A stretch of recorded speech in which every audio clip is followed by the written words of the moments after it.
This is the Bugatti Veyron. To be more specific, it's the new Bugatti Veyron. Confused yet? Don't worry, everything's going to be explained. But to start with, let's play a little game. We're going to show you a montage of sexy shots of this car, and your job is to see if you can spot any differences to the 2005 original.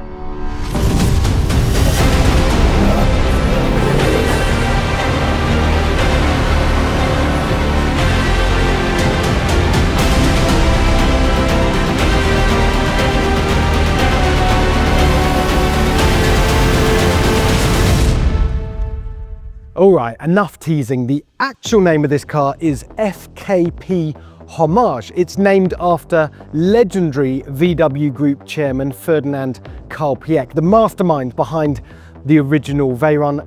And it's one of the most unusual and extraordinary hypercar projects that we've ever come across, because this Veyron lookalike underneath, its underpinnings are on the Chiron platform. More specifically, it's based on the Bugatti Mistral.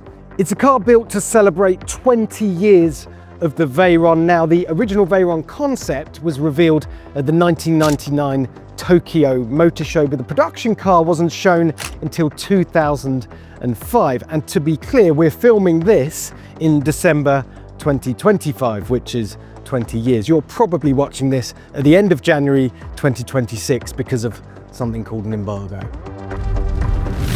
Coming up later, we chat with design director Frank Heil, who reveals there was another Veyron variant that we never knew about. The engineering had another thing up their sleeves, a megawatt engine, so 1360 horsepower. It's the second car to come from Bugatti's new Solitaire program, following the Briard shown earlier this year. Bugatti Solitaires are always total one-off customer commissions, built on existing powertrain and chassis architecture, but with bespoke bodywork and interiors, and limited to just 2 projects per year. Naturally, the price is not made public. Let's just call it £1 bazillion. As I said earlier, it's based on the Mistral, which means this car doesn't get the puny 1001 horsepower version of the 8-litre quad-turbo W16 that you got in the original Veyron. No, we've got the ultimate incarnation of the W16 here, the version that was first seen in the Chiron Supersport and latterly in the Mistral, with 1600 horsepower. Look, it's written there on the top of the engine. It's got bigger turbos, it's got improved cooling, it's got a reinforced gearbox, and of course the Haldex 4-wheel drive system. So this car here has all the ingredients to be significantly faster than the original Veyron, which did just over 400 kilometers an hour, including the latest Michelin tyre technology and, well, a great deal more power. But before I show you around every single inch inside and out of this car, here's the backstory. It all started in 1998 when Piëch went on a shopping spree. He oversaw Audi's acquisition of Lamborghini, and after missing out on Rolls-Royce to BMW, he walked away with Bentley instead. He was also behind the purchase of the then defunct Bugatti brand. Story goes, he was on his Easter holidays in Mallorca when his youngest son Gregor spotted a toy car in a souvenir shop, a Bugatti Type 57 SC Atlantic. Piëch bought 2 of these models. One was for Gregor and the other for VW's executive board, who he instructed to research and eventually buy the brand. All Piëch got for an estimated $50 million was the trademark, the name. But that was all he needed. Piëch was after a home for the 18-cylinder engine he'd sketched on the back of an envelope a year earlier while travelling on a Japanese bullet train, and Bugatti was perfect. A car to really showcase the engineering might of the VW group. There began a series of concept cars displayed in quick succession and all fitted with that W18 motor. First came the Giugiaro-designed EB118, a front-engined all-wheel drive GT. Then we saw the EB218 4-door saloon. Shades of Veyron began to appear at the 1999 Frankfurt Motor Show, where Bugatti displayed the EB183 Chiron. But it was the EB184 Veyron of that year's Tokyo Motor Show where things got real. Though still powered by the 18-cylinder engine, Piëch signed off on the design, and at the 2000 Geneva Motor Show, he made this announcement. Bugatti would build, he said, a 1001 horsepower car capable of more than 400 kilometers an hour and 0 to 100 kilometers an hour in less than 3 seconds. And it would be no less usable than a Golf. Sure enough, the Veyron took years and vast sums of money to develop. The W18 lost a couple of cylinders along the way and gained 4 turbos, but the engine was apparently one of the less challenging parts of the project. Everything else gave the engineers massive headaches, from the double clutch gearbox that had to work in car parks just as well as it did at 200 miles an hour, to the tyres and the aero. But they did it. They met all of Piëch's demands, including that the Veyron should be able to do 407 kilometers an hour, 1 kilometer an hour faster than the Porsche 917, which he also developed, managed at Le Mans in 1970. History will remember it as a triumph of engineering, the stuff of automotive legend. Welcome then to the interior of the FKP Hommage. Where shall I start? Well, let's start with the thing that's right in front of my nose, which is this steering wheel. And in many ways, it encapsulates a lot about this car because it is clearly based on the steering wheel architecture of the Chiron. You've got your kind of satellite dial down here for your driving modes. You've got the button here for switching the engine on and off. You've got your launch control button down here, these thumb pads and these gorgeous cold metal paddles behind the wheel. But you'll notice that the steering wheel is a perfect circle, and that is a direct tribute to the Veyron. Perfectly circular steering wheels, eh? It'll never catch on. The instrument panel through there is familiar Chiron territory. I love the fact that on the left you've got this dial which tells you exactly how many of your 1600 horsepower you're deploying at any one point. The car literally eggs you on. Right, let's shift our focus over here to the center console, which is kind of the defining feature of this car. So again, you can tell it's based on the Chiron with these protruding dials, these 4 dials that run down the middle. So on a Chiron, you have a much narrower spine that runs down here with extra storage underneath. But this is designed to look like the Veyron. So you've got this much wider, chunkier, shield-shaped center console here. It's also more leant back. It was a bit more upright in the Veyron, and the way that the aluminium here splits the dash and runs right into the windscreen, that again is a classic Veyron trait. This aluminium, by the way, I mentioned it there briefly in passing, this entire thing from the tip of the windscreen there all the way down here, this entire center console and this tunnel cover here is going to be machined from a single block of aluminium, which is just unbelievable. This finish, by the way, on this center console here, it's called engine turning. It was on the original Veyron. It's a tribute to a technique that Ettore Bugatti used on the cylinder heads of his early straight 8 engines. Oh, and you may have noticed there's a clock up there. So this is quite spectacular. This is a request from the customer who commissioned this car, and he worked directly with Audemars Piguet to produce this Royal Oak 43mm tourbillon that sits in the middle of the dash. Not sure how much that cost, but let's just assume a lot of money. But it's very clever. It's a self-winding mechanism, of course, and it sits in this kind of little scallop. I think they call it a gondola, which every now and again will rotate to keep the watch charged. It's going to work automatically, but we can do it manually with our hands here. You'll see that when you switch the car off, it will be hidden. And when you switch it on, the clock comes back. But of course, it will do that automatically, periodically, to keep the watch charged up. Right, these seats. So you'll notice you've got this custom stitching down the side of them, this leather and weirdly, fabric.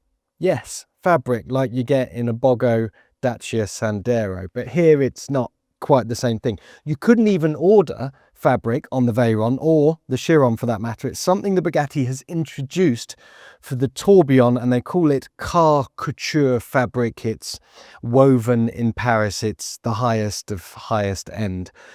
These EB logos all around it.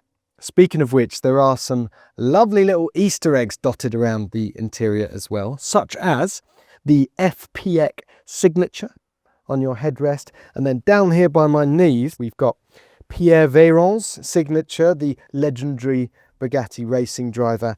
And down here, embossed on the leather, we have FKP 170437, and that is the birthday of Ferdinand Piëch himself.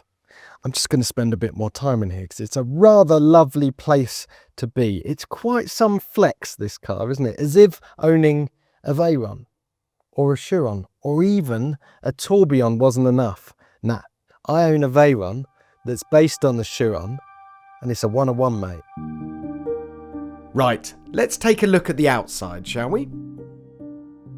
Okay, so we've seen several of these homage or reinterpretation cars over the years, but I think this is the closest I've ever seen in sticking to the original Joseph Caban Veyron design. But the thing is, once you get up close to it, you realize that every dimension is different. Every panel has a different feel and is sculpted in a different way. It's all about the details, this car.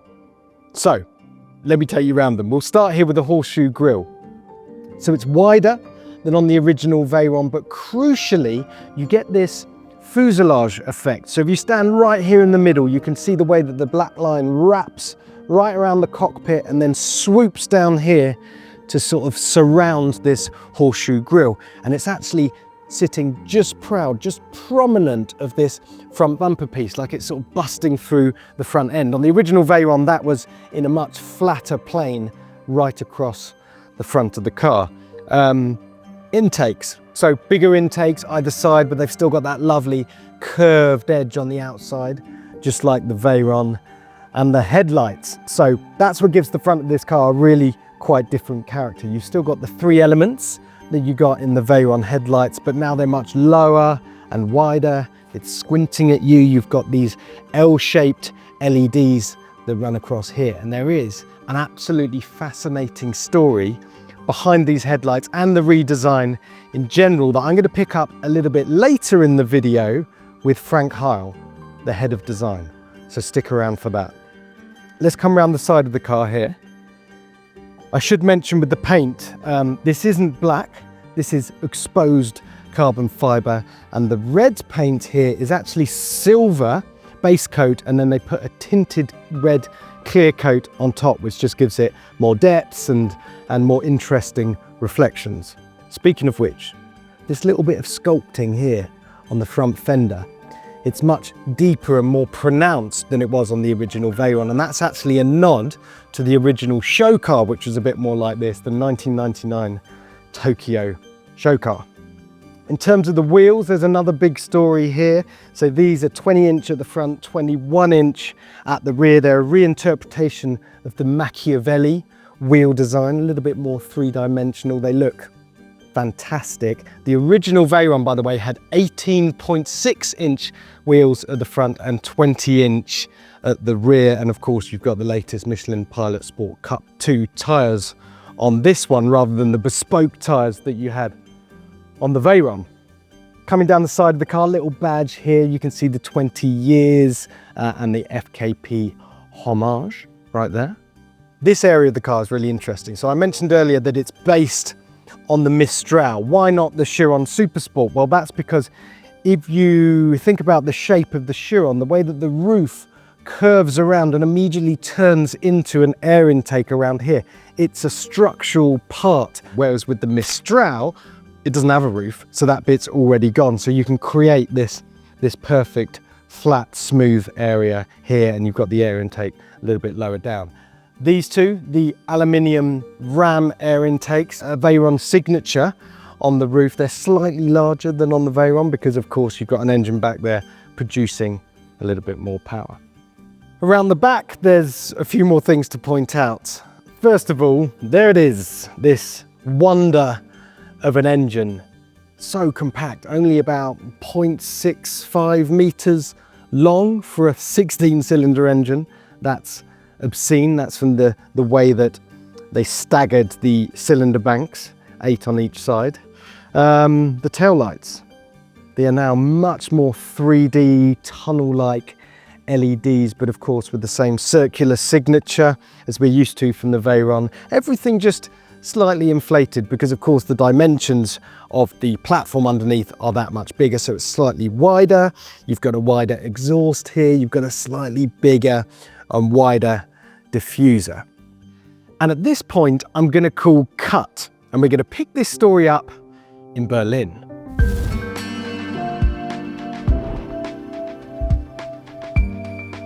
Frank, this building is sensational. I'm guessing it had a different life before it became your personal car design Batcave. Oh, it had a very colorful history, that's true, yes. It used to be the generator hall for the Berlin subway system, right? So we had 4 giant steam generators in here. 3 of them would be on redundantly at the same time, while 1 would be lifted out with this massive crane, put on some train tracks and put over to the next hall for maintenance. Then it was abandoned for years and years and years until after the wall came down. It became a very famous techno club, right? The big 3 clubs back then in Berlin were the Berghain, that exists until today, the Tresor, and the E-Werk. So this was the E-Werk techno club from 93 through to 97. Did you ever visit? I was too young. I wish I had, actually, but I was listening certainly to that kind of music. The Prodigy actually performed right where we stand right now. Really? Now we've done it up as a very nice design studio. Incredible place to work. Very happy to be here. Yeah, it's got a lot of character to be here.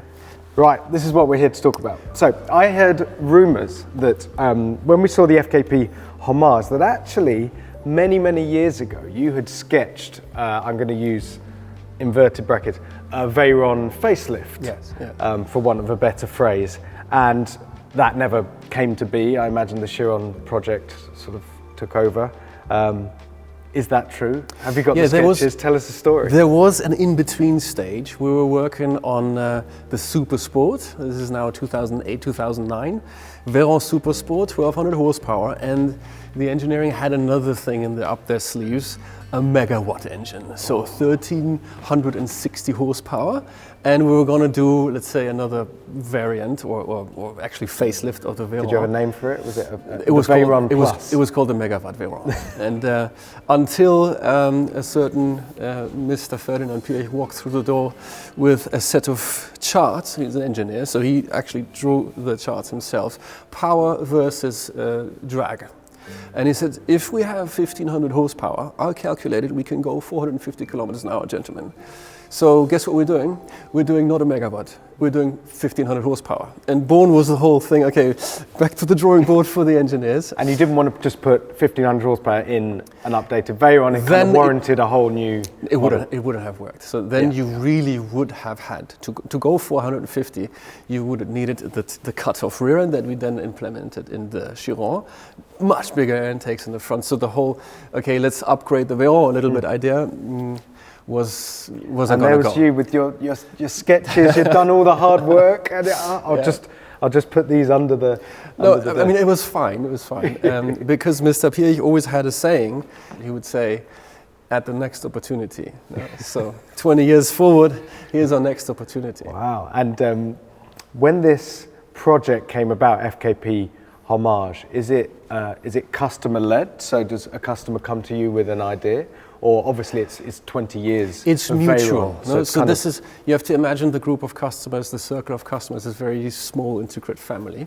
And you're always talking. So it was kind of natural, and these customers are very, very big Veyron enthusiasts, let's say, that the Veyron 20-year anniversary had to be celebrated adequately. So why not do, now we have the Solitaire program here behind us, is the first design model of the Brouillard. We now have the Solitaire program, why not make a Solitaire themed Veyron. And you said, aha, I have just the thing. Yeah, no. So the Veyron or FKP Hommage has nothing to do with that facelift. However, there are a few ideas there, and that's why we thought it's obviously a big job to let's say touch an icon or to reinterpret an icon. And what better ways to do it with some of the original design team members and some of the themes that we were actually sketching back in the day, which we could call today period correct design themes because they were made back in the day. I know for designers, when you do a kind of a retro-inspired project, are you thinking, right, we've got to do the Veyron justice, we've got to stick as closely as possible, let's not go too far in a different direction? It's a tricky one to balance. It is, yeah. And it's got to be done in dignity, and there's a lot of respect that goes into this. And but I always loved the Veyron and how unconventional it was. You have to imagine back in the late 1999, early 2000s, what would supercars really look like? They would be still inspired by the sort of 70s Marcello Gandini, Bertone, wedge forward, triangular kind of shapes. And the Veyron was the first, let's say, supercar or sports car that was doing the exact opposite. It had a leaning back gesture. It had a dropping belt line on the side, right? Very unusual kind of shape. So first of all, the body posture was very unusual, but then also the form language. It was like these big blocky kind of shape, almost like Boolean intersections of big volumes. And then you would have nearly no line to the rear fender. And this is still, until present day, one of my favorite parts on a Veyron, the rear three-quarter side panel, hugging that big wheel, this pure reflection and sculpture. I thought it was always very nice. So it had to have all these elements if you reinterpret it. But beyond that, there's also a few things that on Veyron we still wanted to do, never got to do. For instance, the way that the front bonnet sits on there. And the way that the horseshoe is basically a two-dimensional thing put on the bonnet. Out the front. And today we interpret these things a little differently. 20 years down the line, we use three-dimensional horseshoes that are sort of sculpted towards and that are shaped in a different way, and we use very precise shut lines. So 20 years the game on is also aerodynamically and production methodology and what we can do with the tools and the carbon. So there's a lot of things that we could infuse into the same original train of thought of how the Veyron was conceptualized. Well, I have to say, we walked into that studio when we did the walk around and saw it for the first time, and I thought it's brilliant because it's for people that aren't that familiar. The Veyron's obviously a very famous design, but I think they will just read it as Veyron. And then you get closer, and then hang on, those headlights. Those headlights don't look right. Oh, hang on, it's a bit like, oh, that grille kind of comes. Oh, it's a bit wider, the grille, isn't it? And it's all, and then it starts kind of building. I'm fascinated. I want to see one parked next to an original Veyron to really see it's exactly how you say. It's almost second glance, which is great. It's almost like little wearing the mink inside. It's almost understated for what it is. And but if you do look closer, then this is also what was so fun in the collaboration with this particular customer. We said, okay, this is W16 platform. We're going to base a Veyron theme on it, but everything to the highest stage of development. Okay, we take a W16, it's not 1,001 horsepower anymore, it's 1,600 horsepower. It's got the biggest turbos, it's got the biggest intercoolers.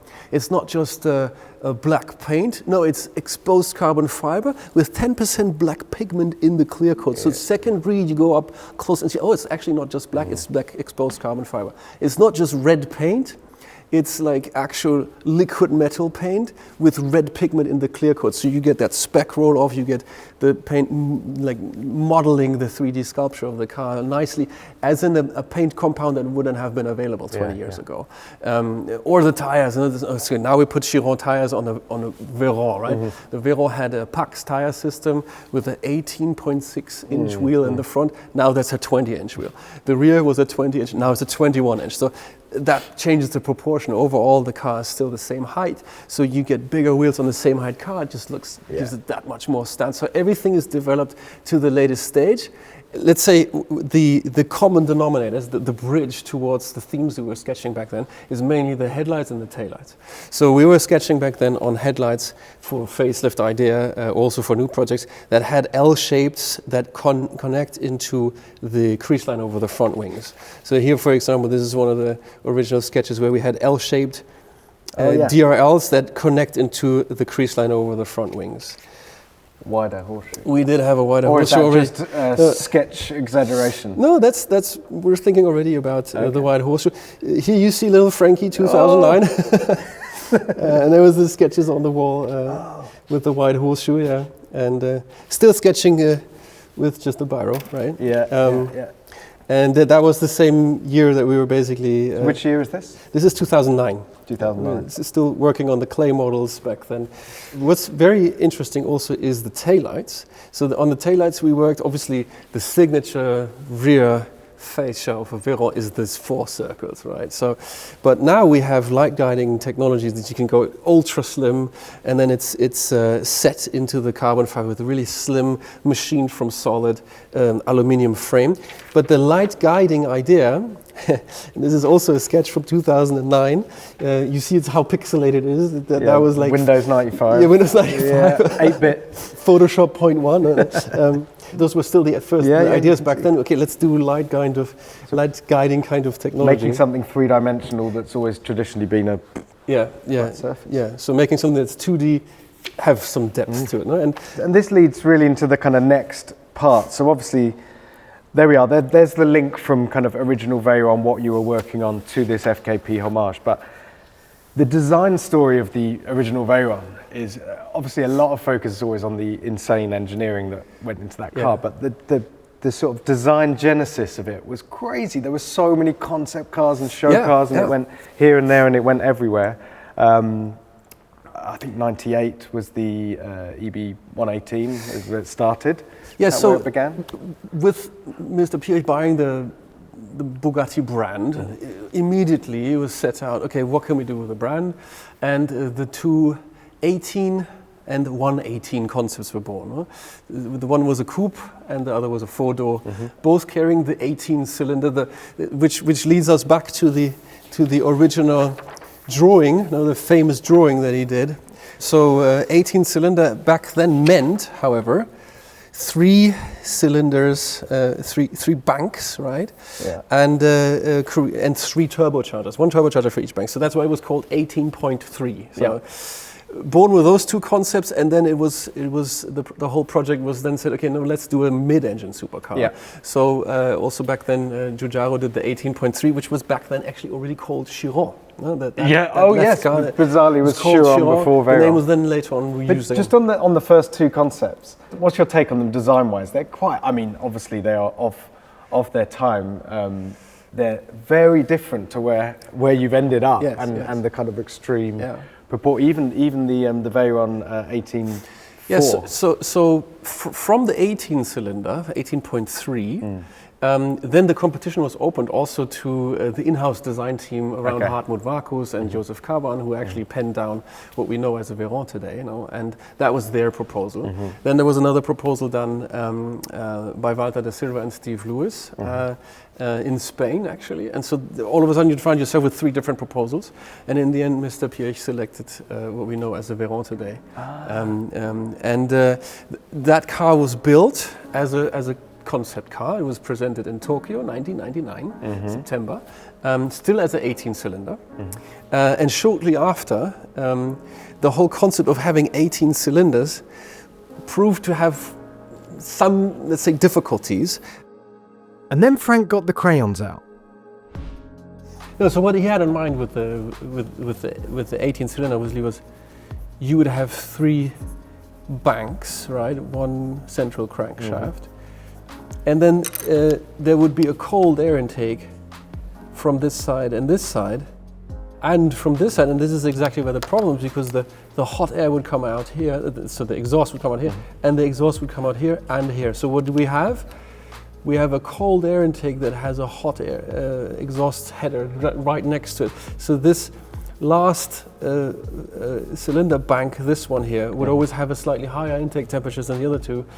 Plus, at the time, it came into the whole VR strategy. So you would have a very narrow, sort of only 17.4 degree bank angle of this idea.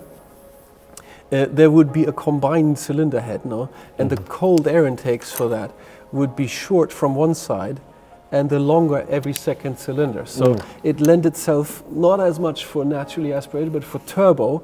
And then via the W8, we remember it was in a Passat, towards the W12 that then had two of these narrow bank angles in a 90, so this would be 90 degrees.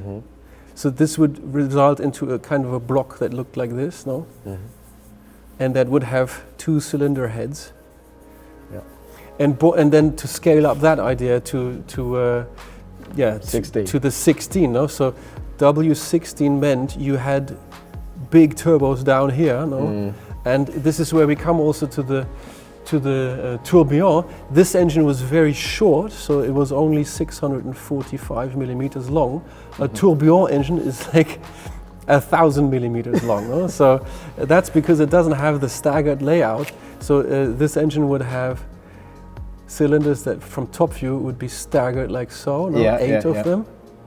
One bench and another one, again 8, no? And a V16 is obviously just 8 cylinders straight in a row, so they are very long, no? 1, 2, 3, 4, 5, 6, 7, 8, no? This is how long it is.